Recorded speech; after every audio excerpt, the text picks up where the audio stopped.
Hai teman-teman, welcome to KS24 Story Channel dan kembali lagi bersama aku Malita. Di video kali ini aku mau share informasi mengenai visa kerja Korea dan aku sudah tinggal di Korea kurang lebih selama 4 tahun dan masih belum ada rencana untuk kembali ke tanah air tercinta. Kalau teman-teman bagaimana? Sama seperti aku yang masih belum berencana untuk kembali ke tanah air dan atau bahkan ada rencana untuk menetap di sini. Tapi seperti yang kita tahu, untuk tinggal di suatu negara kita pasti harus mendapatkan visa atau izin tinggal. Dan aku yakin siapa pernah punya kesulitan dalam ribetnya mengurus visa, terutama seperti aku juga yang tidak terlalu mahir dalam bahasa Korea. Aku sendiri pun sering mengalami kesulitan mencari informasi yang up to date, seperti tipe visa apa yang sesuai untuk aku, dokumen apa saja yang diperlukan atau persyaratan apa saja yang harus dipenuhi. Apakah persyaratannya masih sama atau sudah berubah?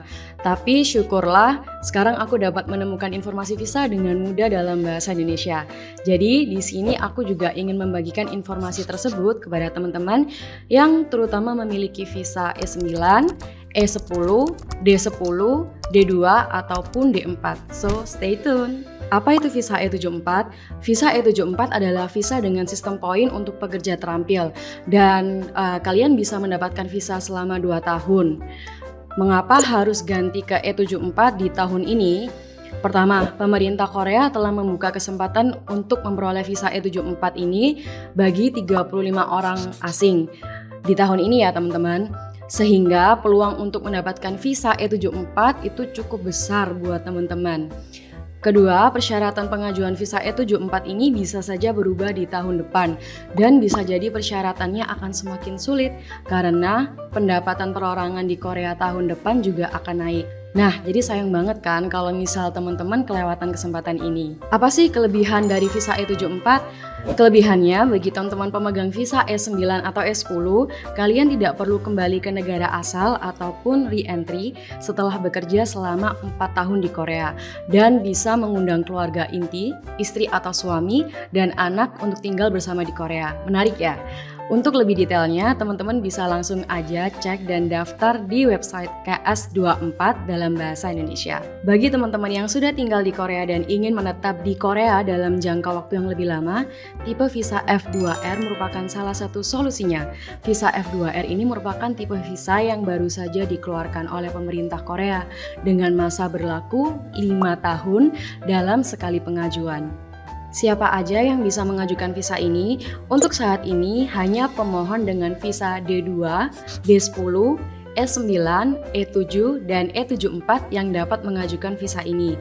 Tapi syaratnya, teman-teman wajib tinggal di daerah yang termasuk dalam daftar yang sudah ditentukan dan bidang pekerjaannya yang tersedia bisa saja terbatas. Tetapi keuntungan dari visa F2R adalah kita dapat mengundang suami atau istri dan anak untuk tinggal bersama di Korea, dan apabila masa berlaku visa telah berakhir, kita bisa punya kesempatan loh untuk mengajukan visa F5.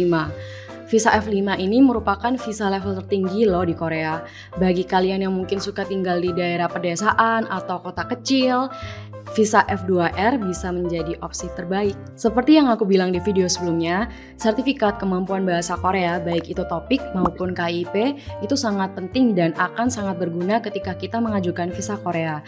Jadi, sertifikat TOPIK atau KIP merupakan salah satu persyaratan untuk mengajukan kedua visa ini, E74 dan F2R visa ya teman-teman.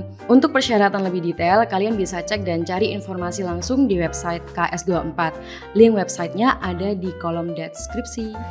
Last but not least, buat teman-teman pemegang visa D2 yang mungkin sekarang lagi bingung nih, mau dan harus pindah ke visa apa? Aku bagi informasi sedikit mengenai hal ini ya. Nah, umumnya setelah lulus kita bisa lanjut ke visa D2 apabila masih ingin melanjutkan studi ke jenjang berikutnya. Jadi misal dari S2 mau ke S3 nih, kita bisa lanjut lagi untuk visa D2. Tapi kalau teman-teman udah bosan sekolah dan hanya ingin bekerja di Korea, kalian bisa pindah ke visa kerja. visa kerja di Korea umumnya adalah visa tipe E1 sampai E7. Dan dari E1 ke E7 masih banyak lagi tipenya. Jadi tergantung dari jenis pekerjaannya juga ya teman-teman. Seperti yang aku sebutkan tadi, dari visa D2 kalian juga bisa loh pindah ke visa F2R apabila memenuhi syarat.